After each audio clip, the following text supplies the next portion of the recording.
श्री गुरु ब्रह्म महिमालेक शरण। श्री गुरु ब्रह्म महिमालेक शरण। श्री गुरु ब्रह्म महिमालेक शरण। गुरु कृपा यूट्यूब चैनल तरफ आपण मानकु स्वागत जनाई आरंभ करने को जाउछि 2025 मसीहा एप्रिल मासरे 12 गोटी राशि मासिक राशिफल। यही राशिफल आरंभ करने पूर्वर आपण मानकु मोर विशेष अनुरोध, जो माने प्रथम करी आमर यही चैनल को आसिछंती सेमाने गोटिए सब्सक्राइब करी पाखरे आसुथिबा बेल आइकन को दबाई दियंतु, जहा द्वारा कि आमर जो समय रे वीडियो अपलोड हेबो सर्वप्रथमे आपण मानक पाखरे पहुंची पारिबो। जो मानकर ग्रह दोषरु विवाह विलंब हेउछि किंबा चाकरी पाई बारंबार इंटरव्यू रे फेल हेउछंती, अल्प नंबर रे आपण कटि जाउछंती, सेही व्यक्ति मानकु मोर अनुरोध सेमाने निजर जन्म तारीख, जन्म समय, जन्म स्थान यही चैनल रे दिया जाउथिबा मेल आईडी रे प्रेरण करंतु। आंबे ताहार सुविचार करी फलाफल जणाई देबु, प्रतिकार मध्य आपनकु जणाई देबु। आसंतु एबे जानिबा 2025 मसीहा एप्रिल मासरे मकर राशिर मासिक राशिफल। एही मकर राशि राशि चक्रर 10म राशि। मकर राशिर अधिपति शनि महाग्रह और मंगल महाग्रह एही राशि रे सिंहासन प्राप्ति। मकर राशि सकाशे रवि मासर प्रथम ही शुभ फल देवे। आपणकर आय वृद्धि हेबार संभावना अछि। पारिवारिक सुख वृद्धि हेबो। परिवार मध्यरे जेउ मान मनांतर पूर्वरु थिला ताहा एही मासरे ताहा मेंटि जीवो। आपणक परिवार सहित हस खुशी रे रहिबे। आपणकर स्वाधीनता एही मासरे वृद्धि हेबो। आपण जहा चाहिबे ताहा करिबाकू ताहा मध्य करि पारिबे। मानसिक स्थिति दृढ़ रहिबो। आपणकर भाग्य रे उन्नति हेबो। पूर्वरु आपण बहु कष्ट भोगिथिले, एबेठारु आपणकर भाग्य रे उन्नति हेबो। एही समय रे आपणकर स्वास्थ्य ठीक रहइबो और प्रत्येक कार्य रे आपण सफलता लाभ करिवे। देवगुरु बृहस्पति आपणकर पंचम रे अछंती। पंचम बृहस्पति सर्वदा शुभ फल दियंती। एही पंचम बृहस्पति गोचर समय रे आपणको नूतन वस्त्र और नूतन रत्न लाभ हुए। रत्न लाभ 2-3 प्रकार अछि। एक रे कन्या को कहा जाए रत्न। जेउ मानकर विवाह होई नाही सेमाने कन्या रत्न पाई पारंती। जेउ माने कन्या संतान पाई चाहुचंती सेमानकर मध्य कन्या रत्न लाभ होई पारे। आय अलंकार को मध्य रत्न कहा जाए। आपण यही समय रे आपणकर संपत्ति को आपण 2 गुण 3 गुण करि पारिबे। जेउ कर्म आपण करूछंती से कर्म रे आपणकर उन्नति हेबो। आपण अधिकरु अधिक लाभवान हेबे। साहित्यिक माने जेउ माने साहित्य चर्चा करूछंती, सभा समिति रे भाषण देउछंती, वक्तृता देउछंती, प्रवचन देउछंती, सेमानंकर नाम देश विदेश रे प्रचार हेबो। अधिकांश व्यक्ति निज गृह रे रही कुटीर शिल्प कला रे व्यस्त रहिचंती। जेउ माने कुटीर कला शिल्प कार्य करूचंती सेमानकर एही समय रे मध्य उन्नति हेबो। एही समय रे पुत्र कन्या प्राप्ति हेबो। कोनोसी राज कर्मचारींक ठारू आपण राज सम्मान प्राप्ति होई पारंती। शुक्र महाग्रह मकर राशि सकाशे तृतीय गृह शक्ति गृह। एणु आपणकर शक्ति वृद्धि हेबो। अप्रत्याशित भावे आपण जानि नथिबे, अप्रत्याशित भावे आपनको धन लाभ मिलिबो किबा शुभ खबर टिए ପ୍ରାପ୍ତ ହେବ। ଆପଣ ଜଣେ ସାହିତ୍ୟିକ, ଆପଣଙ୍କୁ ହଠାତ୍ କୌଣସି ସ୍ଥାନରୁ ଆମନ୍ତ୍ରଣ ଆସିବ, ଆପଣ ଯାଇ ସେଠାରେ ସଭାରେ ବକ୍ତୃତା ଦେବେ ଓ ଆର୍ଥିକ ପୁରସ୍କାର ମଧ୍ୟ ପାଇବେ। ତୃତୀୟ ଘର ଯେହେତୁ ନିଜର ଶକ୍ତି ଘର, ନିଜର ଶକ୍ତି ପ୍ରଦର୍ଶନ କରି ଆପଣ ପ୍ରତ୍ୟେକ ସ୍ଥାନରେ ବିଜୟ ଲାଭ କରିବେ। ପରିବାର ମଧ୍ୟରେ ସୁଖ ଶାନ୍ତିରେ ରହିବେ। ପରିବାର ବ୍ୟକ୍ତିମାନେ ଆପଣଙ୍କୁ ସାହାଯ୍ୟ କରିବେ। ଆପଣଙ୍କୁ ବନ୍ଧୁ ବାନ୍ଧବ ସମସ୍ତେ ଭଲ ପାଇବେ। ବିଶେଷ କଥା ହେଲା, ଏହି ସମୟରେ ଆପଣ ବହୁତ ବଡ଼ ଧନୀ ବନ୍ଧୁଟିଏ ପାଇବେ, ଯାହା ଦ୍ୱାରା କି ଆପଣଙ୍କର ବହୁତ ଉନ୍ନତି ହେବ। ଶୁକ୍ରର ମିତ୍ର ଗ୍ରହ ବା ଶିଷ୍ୟ ରାହୁ, ସେଇ ରାହୁ ମଧ୍ୟ ଆପଣଙ୍କର ମକର ରାଶିକୁ ତୃତୀୟରେ ଭ୍ରମଣ କରୁଛନ୍ତି। ତୃତୀୟ ରାହୁ ଏକ ବଳବାନ ଗ୍ରହ। ଏହି ସମୟରେ ଆପଣଙ୍କୁ ପ୍ରତ୍ୟେକ କାର୍ଯ୍ୟରେ ରାହୁ ଭଳିଆ ଆଗକୁ ଆଗକୁ ନେବ।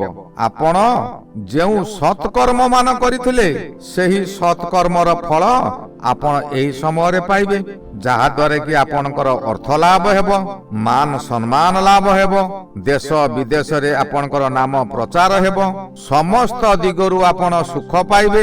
ପ୍ରତ୍ୟେକ କାର୍ଯ୍ୟରେ ଆପଣଙ୍କର ସଫଳତା ବୃଦ୍ଧି ହେବ।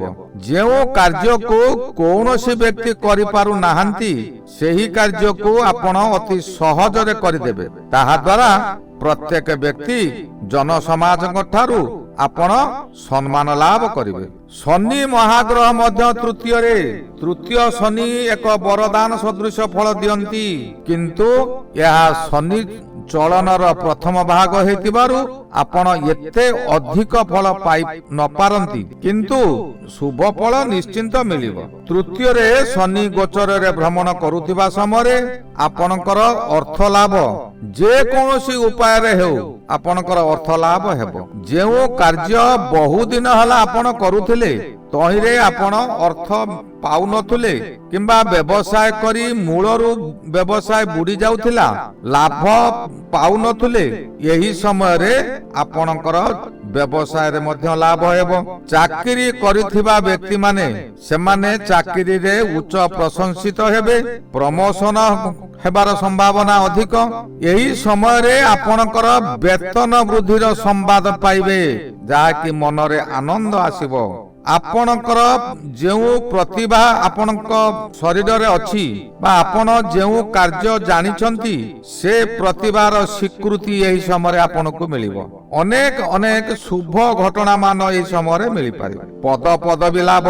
ଯଦି ଆପଣ ରାଜନୀତି କରୁଥାନ୍ତି, ତେବେ ରାଜନୀତିର ଉଚ୍ଚ ପଦବୀ ପ୍ରାପ୍ତି ହୋଇପାରନ୍ତି କିମ୍ବା ଉଚ୍ଚ ପଦବୀ ବ୍ୟକ୍ତି ଆପଣଙ୍କୁ ସାହାଯ୍ୟ କରିପାରନ୍ତି। ଏହି ସମୟରେ ଆପଣଙ୍କ ନିକଟରେ ବହୁତ ଲୋକ ଆପଣଙ୍କର ତଳିଆ କର୍ମଚାରୀ ହୋଇ ରହିବେ କିମ୍ବା ଆପଣଙ୍କର ପାଖେ ପାଖେ ସର୍ବଦା ଘେରି ରହିଥିବେ, ଆପଣଙ୍କୁ ହାଜି ହାଜି ସର୍ବଦା କହୁଥିବେ। ଯେଉଁମାନଙ୍କର ବିବାହ ହେଉନାହିଁ, ସେମାନଙ୍କର ମଧ୍ୟ ଏହି ସମୟରେ ବିବାହ ହେବ।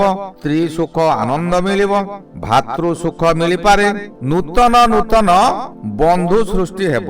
ଏହି ଶନି ଆପଣ ସତ୍କର୍ମ କରୁଥିଲେ, ଆପଣଙ୍କୁ ସର୍ବଦା ସତ୍କର୍ମର ଫଳ ଦିଅନ୍ତି। ପ୍ରଥମେ ପ୍ରଥମେ ଶନି ଗୋଚର ହେଉଥିବାରୁ ସତ୍କର୍ମ ଅସତ୍କର୍ମ ସବୁ ସେ ବିଚାରକୁ ନେବେ। ଅଧିକ ଫଳ ବର୍ତ୍ତମାନ ଦିଅନ୍ତି ନାହିଁ, କାରଣ ଶନି 2 ଡିଗ୍ରୀ ପାର ହୋଇନାହିଁ। ଏହି ସମୟରେ ଆପଣ ଯାହା କି କରିବେ, ତାର ପରବର୍ତ୍ତୀ ସମୟରେ ସେ ଫଳ ମିଳିବ। ଆପଣ ପ୍ରତ୍ୟେକ କାର୍ଯ୍ୟରେ ବିଜୟୀ ହେଉଥିବା ସ୍ଥଳେ ଆପଣଙ୍କର ମନ ପରିବର୍ତ୍ତନ ହୋଇଯାଇପାରେ।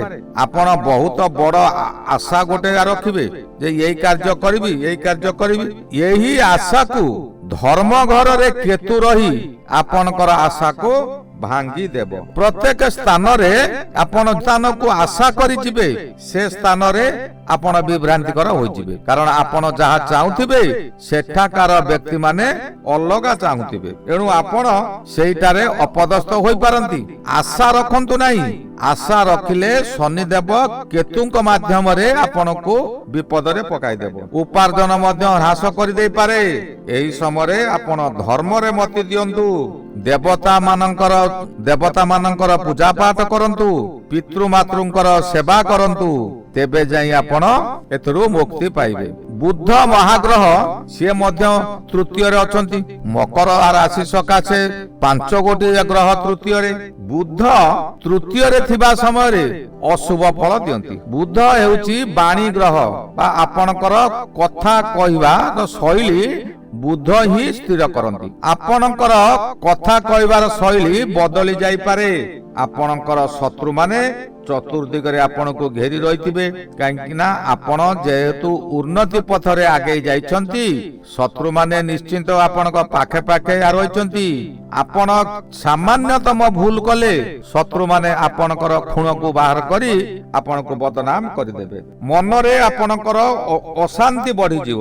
ଭାଇମାନେ ଏହି ସମୟରେ ଆପଣଙ୍କ ସହିତ ଶତ୍ରୁତା କରିବେ, କାରଣ ଆପଣ ଭଲ କରନ୍ତୁ କି ମନ୍ଦ କରନ୍ତୁ, ଯାହା ବି କରନ୍ତୁ, ଭାଇ ହେଲା ଭଗାରୀ, ପୁଣି ସେଇ ଭାଇ ହଉଛନ୍ତି ଅତି ନିଜର ବା ଶକ୍ତି। ତୃତୀୟ ଘର ହେଲା ଶକ୍ତି ଗୃହ, ଏହା ଭାଇଙ୍କର ଗୃହ। ଆପଣ ଯଦି ଅନ୍ୟାୟ କରିବେ, ଭାଇମାନେ ଆପଣଙ୍କର ଭଗାରୀ ହୋଇଯିବେ। ଭାଇମାନେ ଭଗାରୀ ହବା ଦ୍ୱାରା ଆପଣଙ୍କୁ ବିଭିନ୍ନ ଉନ୍ନତି ପଥରେ ବାଧା ଦେବେ। ଆପଣ ଯେଉଁ କାର୍ଯ୍ୟ କରିବାକୁ ଚାହୁଁଛନ୍ତି ସେ କାର୍ଯ୍ୟରେ ଭାଇମାନେ ଅଧିକ ବାଧା ଦେବେ। ମାସର 14 ତାରିଖ ପରଠାରୁ ବା ସଂକ୍ରାନ୍ତି ପରଠାରୁ ରବି ଗ୍ରହ ଚତୁର୍ଥକୁ ଯିବେ। ଚତୁର୍ଥ ରବି ଅତି ଅଶୁଭ ଫଳ ଦିଅନ୍ତି। ଆପଣ ଯେଉଁ କାର୍ଯ୍ୟ କରିବାକୁ ଚାହିଁବେ, ଯଦି ସତ୍କର୍ମରେ କରୁନଥିବେ, ସେ କାର୍ଯ୍ୟ ଆପଣଙ୍କର ବ୍ୟର୍ଥ ହୋଇଯିବ, ଯାହା ଦ୍ୱାରା କି ଅର୍ଥ ପ୍ରାପ୍ତି ହୋଇପାରିବ ନାହିଁ। ଅର୍ଥ ନ ଆଣିଲେ ପାରିବାରିକ ଅଶାନ୍ତି ହେବ, ମନରେ ଚିନ୍ତା ଆସିବ, ରାତ୍ରିରେ ନିଦ୍ରା ହେବ ନାହିଁ, ଆପଣଙ୍କର ସ୍ୱାସ୍ଥ୍ୟ ହାନି ହେବ। ବନ୍ଧୁମାନେ ଆପଣଙ୍କୁ ବିରୋଧ କରିବେ। ମାଙ୍କ ସହ ଏହି ସମୟରେ ଭୁଲ ବୁଝାମଣା ହେବ। ମା ଯାହା କହିବେ ଆପଣଙ୍କୁ ତାହା ଭଲ ଲାଗିବ ନାହିଁ, କିମ୍ବା ଆପଣ ଯାହା କହିବେ ତାହା ମାଙ୍କୁ ଭଲ ଲାଗିବ ନାହିଁ। ଏଣୁ ମାଙ୍କ ସହିତ ଏହି ସମୟରେ ଶତ୍ରୁତା ହୋଇପାରେ, ଆପଣ ସାବଧାନ ହୋଇଥାନ୍ତୁ। ମା ସବୁ ଦିଗରେ ଗୁରୁ। ମା ଭୁଲ କଲେ ତାଙ୍କ ଭୁଲକୁ ଧରନ୍ତୁ ନାହିଁ। ମା ଯଦି ଭୁଲ କଲେ ତାଙ୍କର ପାଦ ପୂଜା କରନ୍ତୁ। ମାଙ୍କର ଆଶୀର୍ବାଦ ଅଟୋମେଟିକ ଆପଣଙ୍କ ମଥା ଉପରେ ଅଜାଡ଼ି ହୋଇ ପଡିବ।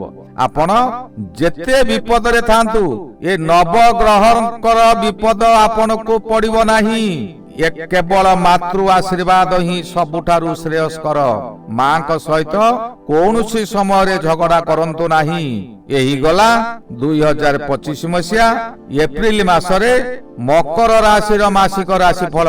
ଶ୍ରୀ ଗୁରୁ ବ୍ରହ୍ମ ମହିମା ଅଲେଖ ଶରଣ।